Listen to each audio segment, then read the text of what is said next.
Oke, baik, selamat pagi semuanya. Hari ini kita akan belajar tentang teknik mempresentasikan kepada calon investor dan juga tips untuk bernegosiasi. Harusnya minggu lalu Anda sudah membuat pitch deck.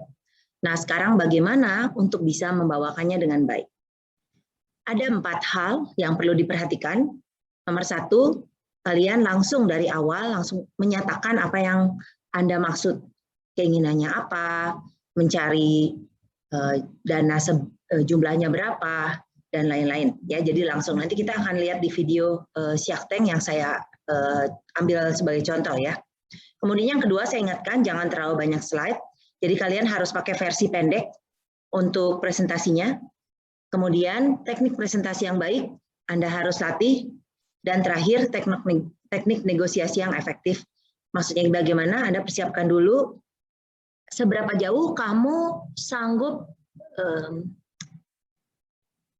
mengalah gitu ya, maksudnya seberapa jauh kamu sanggup mengalah dan seberapa ingin kamu mempertahankan apa yang kamu kejar gitu ya. Jadi nanti ini sesuatu yang bukan yang mendadak kamu pikirkan, tapi kamu udah punya semacam rencana gitu dari sebelum presentasi itu dilakukan. Oke, kita lihat dulu teknik presentasi yang baik. Ada 6 elemen yang kalian harus perhatikan. Yang pertama adalah penampilan, yang kedua adalah postur tubuh, ketiga adalah ekspresi muka, keempat kontak mata, kelima teknik suara, dan keenam gerakan tubuh. Kita lihat dulu, ini video dari Shark Tank. Oke ya, cukup aja, karena saya cuma pengen nunjukin yang Scrub Daddy itu keren banget ya. Kamu bisa lihat bagaimana dia dari awal itu langsung membahas apa sih yang dia inginkan. Kemudian juga dia langsung menunjukkan value dari produk yang dia miliki. Kalau kalian tadi juga perhatikan, mungkin kalian bisa baca teksnya kalau nggak biasa dengar bahasa Inggris, bahwa dia pengen $100.000 in exchange for 10%, ya. Nah, berarti nanti pada saat di belakang saya akan bahas kembali bahwa berapa nilai bisnis dia itu sebetulnya berapa. Kalau itu 10% berarti nilai bisnisnya adalah $1 juta. Kenapa? Karena 10% berarti kan 10 kalinya kan 10 kali $100.000 berarti $1 juta. Ya, jadi itu adalah salah satu hal yang nanti harus kamu pikirkan, berapa sih nilai bisnis kamu, dan kamu akan mempertukarkan saham di perusahaan kamu itu dengan sebagai kepemilikan dari investor kamu itu sebesar berapa persen. Oke ya, kita lanjut dulu. Kita lihat nomor 1 ya. Apa elemen yang penting di dalam kamu melakukan presentasi untuk pitching kamu? Pertama adalah penampilan. Nah, satu hal yang pasti itu ya, saya sering melihat orang sangat terpengaruh dengan bagaimana kamu berpenampilan. Suka nggak suka gitu ya, itu ada elemen pengaruhnya. Kalau kamu hadir dengan tampang kucel gitu ya, terus kelihatan kurang meyakinkan, mungkin ada sedikit rasa menjadi kurang percaya diri dengan bagaimana kamu nanti akan menjalankan bisnis. Oleh karena itu, tergantung dari apa yang kamu akan tawarkan, kamu juga harus bisa berbusana yang sesuai. Kalau tadi si Scrub Daddy itu dia memang menjual alat kebersihan ya, dia langsung pakai polo shirt, dia pakai polo shirt yang yang punya brandnya dia gitu ya. Nah, kalau misalnya kamu presentasi software mungkin kamu harus sedikit bisnis casual gitu ya, penampilannya mungkin bisnis casual. Tapi kalau misalnya kamu mau presentasi nawarin jasa konsultasi IT, mungkin kamu harus lebih rapi sedikit gitu ya, lebih formal sedikit. Tergantung juga siapa yang kamu temui, level apa nih si audiens kamu itu, level apa, level CEO, level manajer ya, kamu harus pikirkan baik-baik dan kamu sesuaikan busana kamu. Yang kedua, kamu juga jangan kucel gitu ya. Jadi rapi, potongan rambutnya, kemudian jangan brewokan lah ya, pokoknya ya kecuali itu kamu memang piara brewok ya, tapi maksudnya yang rapi lah gitu ya. Terus kamu berikan senyum yang hangat, tampak percaya diri, walaupun kamu mungkin di dalamnya bergejolak, tapi kamu harus tampil percaya diri, menutupi ketidakyakinan kamu. Baju yang formal itu tergantung ya, kalau menurut saya baju yang formal itu nggak harus, tergantung dari kamu siapa audiensnya. Dan kamu harus cek dulu gitu ya dari awal nih siapa nih. Kalau misalnya di kebanyakan presentasi startup dan sebagainya sebetulnya memang lebih formal sih, tapi kalau menurut saya juga tergantung siapa sih yang kamu akan hadapi ya. Kemudian kamu pada saat bertemu dengan orangnya pertama kali, nah ini cuman untuk apa? Salaman yang mantap itu mungkin sekarang kalau di masa pandemi minimum dengan sikap namaste gitu ya. Tapi kalau misalnya sudah nggak pandemi dan udah nggak ada itu, kamu harus menunjukkan dengan salaman yang mantap. Kenapa? Karena seringkali ya kalau pebisnis itu sudah langsung menilai kamu pada saat kamu bersalaman, ya. Oke. Kemudian body posture yang sesuai, ya. Dan ini saya akan jelaskan lagi di yang poin berikutnya. Oke. Postur tubuh, bagaimana sih yang bagus? Nah, pada saat kamu presentasi, ini akan mempengaruhi bagaimana orang memandang kamu. Oleh karena itu, yang paling baik adalah postur yang baik yang di tengah ini, ya. Jadi balance, berdiri balance, kemudian tegap, gitu ya. Nah, kamu jangan memiliki postur yang kurang baik seperti di belakang yang sebelah kiri ya, kepalanya maju ke depan, belakangnya di kayak membungkuk gitu ya. Kemudian yang di sebelah kanan ini juga kurang baik posturnya, ya. Kamu upayakan ini adalah sesuatu yang kamu memang latih ya. Karena apa? Karena sebetulnya ini akan menampilkan apakah kamu adalah kamu percaya diri atau tidak gitu ya di dalam melakukan presentasi tersebut. Ekspresi muka. Nah, pada saat kamu pitching, tampilkan ekspresi muka yang tenang, percaya diri dan menyenangkan. Ya, kamu bisa lihat tadi contohnya si Scrub Daddy itu ya. Tadi kan lihat ya dia begitu pede, tapi memang jago banget tuh orangnya jualannya ya. Dan saya sih kebayangnya memang benar-benar kayak orang lagi jualan di mall gitu, berusaha ngejual si alat scrubber tadi. Oke, nah jadi kalian jangan tampangnya itu bete, jangan tampangnya itu ya gugup gimana ya. Kembali lagi kalau saya sih gini, kalian harus berlatih ya. Kalian sering berlatih aja berkali-kali sebelum melakukan presentasi pitching kalian supaya kalian udah kayak saya kan udah kelima kalinya nih ngejelasin, jadi udah lebih percaya diri atas apa yang kamu akan katakan.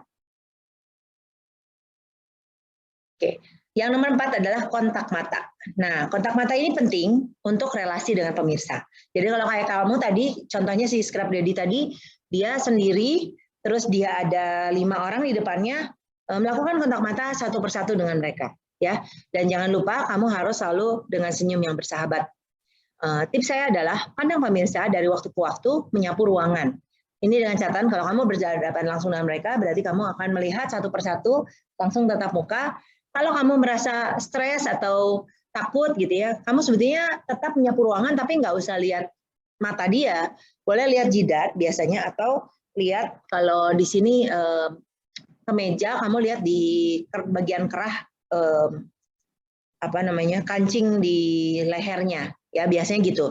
Dengan cara melihat seperti itu kelihatannya kayak kamu lagi lihat dia ya. Jadi kalau kamu nggak pede melihat mata orangnya, dan kalau pede sih nggak apa-apa, lihat aja sebentar gitu ya, tapi bukan melongin ya. Jadi bukan ngancam ya, tapi kamu dengan bersahabat memandang dia. Dan ini penting untuk membuat ada hubungan gitu ya, ada relasi, ada keterlibatan dari pemirsa kamu. Yang kelima adalah teknik suara. Oke ya, ada rumusnya ya. Yang pertama adalah pitch, ketinggian suara. Nah, kamu kalau bicara untuk presentasi, kamu jangan semuanya tinggi gitu ya. Kan jadi orangnya capek dengarnya atau rendah semua ya. Kamu harus variasikan untuk pitch ketinggian suara tergantung dari kebutuhan penekanan. Kemudian intonasi ya. Jangan berbicara flat gitu ya. Jangan berbicara flat dan membosankan. Justru kamu harus gayanya kayak bercerita gitu ya. Kayak tadi kan contohnya si Scrub Daddy itu bagus banget ya cara dia presentasinya. Kemudian courtesy, kesopanan. Selalu bersikap sopan apapun itu ya. Kamu harus bisa tunjukkan bahwa kamu adalah orang yang berpendidikan dan bisa dengan baik menunjukkan sikap kamu. Tone, nada, ya nadanya harus friendly, bersahabat, bukan galak, takut, ngancem ya gitu ya, jangan ya. Kemudian understanding, pengertian. Nah nanti kalau misalnya pasti kan dia akan counter offer dan sebagainya ya. Rasanya apapun itu kamu harus selalu mendengarkan dulu dan berusaha dan menunjukkan sikap oh ya oke, kemudian mungkin kalau kamu bisa oh ya saya mau dengar dari yang lain ya nggak apa-apa gitu ya. Walaupun kadang-kadang tergantung dari calon investornya bisa juga galak soal itu ya. Nanti saya akan tunjukkan. Oh sorry, saya nggak akan tunjukkan yang video itu. Nanti ada video lain yang saya ingin tunjukkan. Rate itu kecepatan. Jadi pada saat kamu berbicara, kamu harus mengatakan dengan kecepatan yang memadai. Tidak terlalu cepat, tidak terlalu lambat. Ya, memang ini butuh latihan. Kalian boleh coba latih, kemudian nanti anggota timnya mendengarkan bagaimana kamu presentasi. Dan kalau dirasa terlalu cepat, berarti kamu harus berlatih melambatkan. Kalau terlalu lambat sampai membosankan, berarti harus sedikit lebih cepat. Dan terakhir adalah enunciation atau lafal ucapan. Maksudnya bagaimana? Dalam mengatakan setiap satu kata, kamu harus mengatakan dengan jelas. Ya, kalau kamu bicaranya ngebut, cepat-cepat, seringkali menjadi tidak jelas apa yang kamu katakan. Ya, dan juga jangan lupa untuk suara kamu harus punya volume yang memadai, bisa terdengar oleh calon investor yang mendengarkan. Nah, rumus ini kita bisa singkat dengan kata picture. Ya, jadi pitch, intonation, courtesy, tone, understanding, rate, dan enunciation. Yang terakhir adalah gerakan tubuh. Nah, gerakan tubuh ini memang sesuatu yang kadang-kadang keluar tanpa kita sadari, ya. Dan saya selalu menyarankan, ya, kalian harus latihan dulu. Supaya apa? Supaya nanti kalau kalian sudah berlatih, kemudian bisa pada saat temannya melihat, mungkin ada gerakan-gerakan yang mengganggu kalian. Bahasa tubuh ini seringkali akan menunjukkan bagaimana Anda sesungguhnya.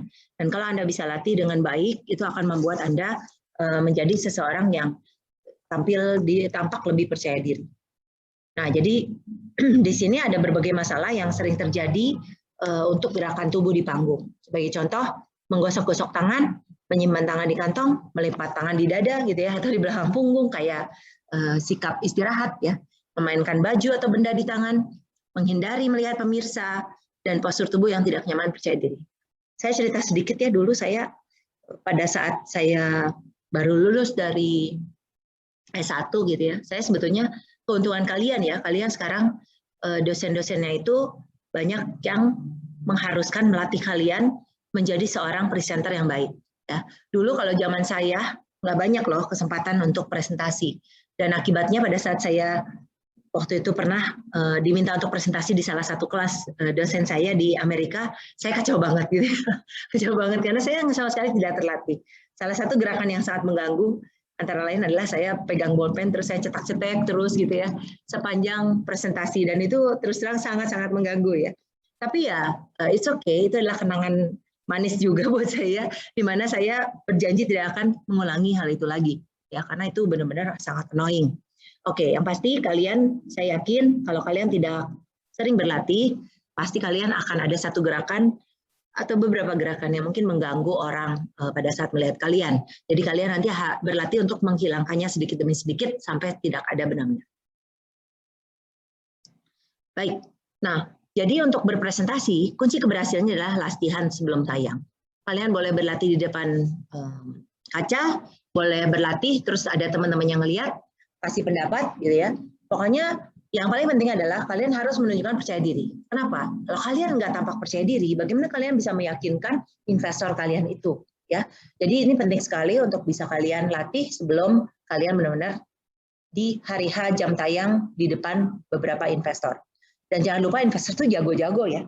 Mereka tuh sangat berpengalaman. Jadi mereka pasti udah sering sekali lihat presentasi pitching. Jadi kalian itu jangan sampai tampak kurang baik dibandingkan dengan yang pernah mereka sebelumnya lihat gitu ya.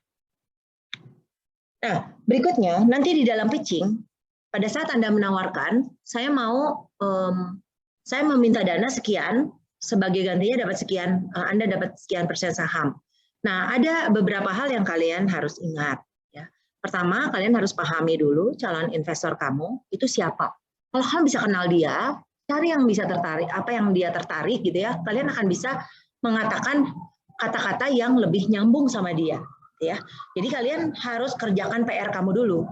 Dan misalnya kamu udah tahu siapa aja yang saya akan temui. Misalnya ada orang A, B, C, ya siapa tahu diantaranya salah satunya adalah misalnya nih adalah pemilik dari Bank BCA misalnya gitu ya. Nah, kamu kan cari dulu profil dia, kenal dulu apa sih yang menjadi passion dia. Kamu boleh cari itu dan kalian coba sentuh ke sana, gitu ya. Oke. Kemudian yang kedua, kamu harus fokus pada tujuan awal.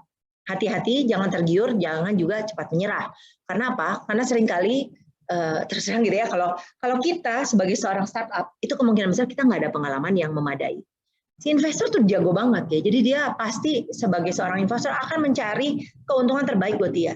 Nah, jadi kamu harus pintar-pintar menilai juga value dari bisnis kamu. Oke, Oke. Nomor 3, ingat ya, kamu itu bernegosiasi ya, bukan bertengkar. Jadi jangan sampai kamu sampai ke satu argumen misalnya sampai amit-amit gitu ya, kamu kelepasan bilang, waduh jangan begitu dong, berarti kamu nganggap bisnis aku nih nggak ada harganya. Wah, tidak ya, jangan sampai kamu naik emosi, kemudian bertengkar. Dan ya memang sesungguhnya tidak semua investor, calon investor itu ngomongnya akan baik dengan kalian ya. Bisa aja ada perasaan mereka menghina kamu atau gimana, ada pasti ya perasaan gitu. Jadi kamu harus hati-hati aja. Yang paling perlu diingat adalah walau bagaimanapun kamu adalah seorang yang berpresentasi di situ propose untuk get something ya. Jadi kalian berada dalam posisi yang sedikit lebih bawah gitu ya. Dan di situ kalian tujuannya tetap bernegosiasi, bukan bertengkar, dan selalu berusaha dengan sikap yang hormat dan friendly. Yang keempat, kalian itu perlu bersikap fleksibel, ya. Pertimbangkan nilai yang ditawarkan oleh dia. Oke. Kemudian yang kelima, sikap hormat dan positif, sudah pasti ya. Nah, kemudian nomor 6, lokasi pitching, ya. Kalau misalnya kamu boleh memilih, ini kalau boleh memilih, cari yang sesuai, yang cukup nyaman untuk kalian. Ya, karena kenapa? Kamu tidak bisa membayangkan bahwa semua lokasi pitching itu kayak panggung gitu. Tidak ya. Kan kadang-kadang kamu itu akan menemui seseorang dalam suasana casual di mana kamu akan bertemu dengan beliau dan lalu lalu kalian akan ngobrolin proposal kamu. Jadi nggak selalu kan, jadi nggak selalu bentuknya itu kayak kompetisi panggung kayak gitu, nggak, yang kayak di Shark Tank, nggak selalu.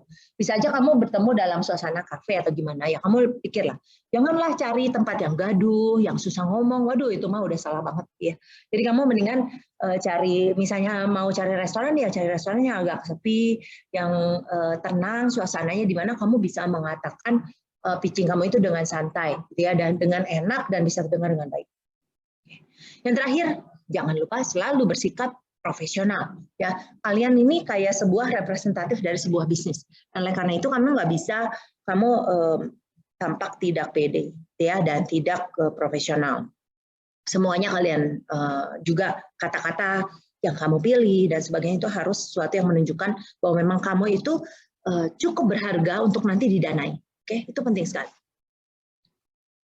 Baik, nah ini saya kasih tips sedikit menilai bisnis Anda, sebenarnya nggak susah ya, jadi kan kalian kan pasti akan bilang, saya mencari 100 juta untuk 10% dari kepemilikan, dan investor akan mendapatkan 10% dari kepemilikan saham saya. Gitu ya, misalnya gitu ya.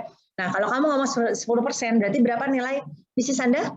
100 juta berarti 10 kali lipatnya, yaitu 1 miliar. Kalau kamu bilang, saya membutuhkan dana 20 juta, dan sebagai gantinya ini Anda akan mendapatkan 20% saham. Ya. Nah, berarti apa? Berarti 100% saham itu adalah 100 juta. Ya, gampang ini. Dan kebanyakan kita ambil angkanya yang cukup, yang cukup gampang lah menghitungnya. Kalau misalnya, ini kebetulan pas ada video yang saya akan tunjukkan itu, ada beberapa,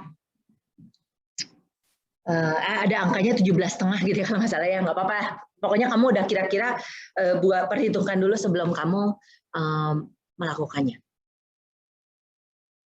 Oke, kita akan lihat video ini ya. Kita akan lihat video ini lumayan rada panjang ya, karena saya pengen nunjukin proses bagaimana dia mempresentasikan sampai dia bernegosiasi ke bawah ya. Oke, bentar saya mau cek dulu, saya udah bagikan screen share. Baik ya.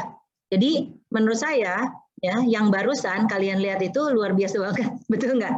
Ya, hebat banget nih ya si anak masih umur segitu bisa melakukan hal itu. Kenapa kamu tidak gitu ya? Jadi saya sangat rekomen untuk kamu betul-betul lihat lagi ya video ini nanti nggak apa-apa, di masa kamu udah beres dari kelas juga boleh lihat lagi. Dan kalian renungi gitu ya, apa sih yang sebenarnya dia lakukan. Dan kalian bisa lihat bagaimana dia bernegosiasi untuk mencoba mendapatkan yang terbaik untuk bisnis dia. Ya, anak ini yang pasti extraordinary ya, karena dia bedalah sama mungkin anak-anak seumuran dia gitu ya. Dan saya udah cek juga ya, bagaimana sih sekarang si bisnis ini tuh apakah masih berjalan atau tidak ya. Jadi saya berikan satu link lagi kepada kalian. Ya, saya berikan satu link lagi kepada kalian. Di sini ada update untuk Shark Tank di Februari 2021 ya. Jadi ini adalah bisnis yang betul-betul promising. Jadi kelihatannya si Blake ya investasi sebesar itu tidak sia-sia loh. Ya, jadi dia itu sekarang kan dia tadi yang diambil 200.000 untuk 25%, berarti net worth-nya berapa? 4 kali lipatnya ya. 800.000 nilainya, dan sekarang si touch up card ini walaupun sedikit terpengaruh oleh adanya pandemi, tapinya kalau saya baca ke bawah saya lihat ternyata ini promising sekali bagaimana sekarang berjalannya ya. Nah gini ya.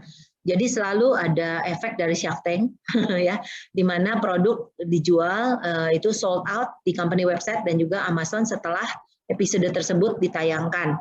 Dan touch up cup itu terjual dengan sangat cepat di Amazon dengan reviewnya sangat positif. Oke. Dan kemudian Jason menyebutkan salesnya itu diharapkan sampai $2 juta di 2021. Kemudian ini ada kerjasama dengan private label Frogtap. Dan di sini ada father dan son ini katanya muncul di berbagai talk show untuk share experience. Dan mereka betul-betul merasa bahwa mereka sangat beruntung bisa kepilih dari 100 audition dari 40.000 aplikan, karena memang susah ya untuk bisa masuk ke dalam Shark Tank ini. Oke, karena COVID ya, oke, itu nggak begitu penting. Nah, kemudian yang menarik adalah ini bagus ratingnya, dan si Jason tadi ini masih ada berbagai produk lain yang dia udah punya paten. Ya, jadi menarik sekali kalau menurut saya apa yang ditampilkan. Nah, dan apa yang mereka tunjukkan itu betul-betul adalah sebuah inovasi, ya. Dan dengan demikian nanti kamu boleh baca-baca lagi ya. Saya nggak akan bacain buat kalian boleh baca aja. Dan kebetulan dari Pinoy Money Talk ini banyak sekali ya update dari Shark Tank. Kalau kalian mau belajar, kalian bisa selalu lihat berbagai video nanti untuk kalian punya wawasan lebih banyak lagi. Karena susahnya ya, salah satu hal yang pasti itu kalau kalian pengen dapat pengalaman ini, kalian kan mungkin harus punya jam terbang di mana kalian akan ikutan dalam kompetisi pitching dan sebagainya. Tapi itu kan kesempatan itu nggak selalu ada dan nggak banyak. Jadi nggak apa-apa, kalian juga bisa belajar dari video, kemudian lihat bagaimana orang kata-katanya dan sebagainya. Oke?